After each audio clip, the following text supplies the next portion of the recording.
Start.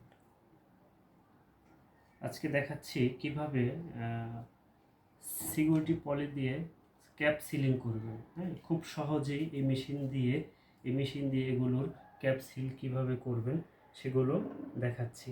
এই যে যেমন এখানে সিকিউরিটি ক্যাপটা এখানে নিয়ে আপনি খুব সহজেই করতে পারবেন। আমি আপনাদের দেখাচ্ছি মেশিন দিয়ে কীভাবে করবেন। যেমন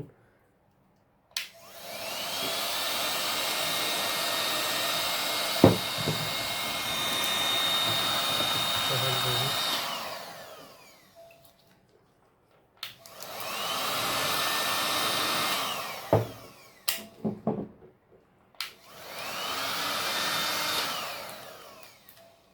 খুব সুন্দরভাবে লেগে গেছে, দেখতে পাচ্ছেন। কাচের জার, প্লাস্টিক সবগুলোতেই প্রোডাক্ট রেখে তারপর আপনি কাজ করতে পারবেন, লিক করবেন। ওকে।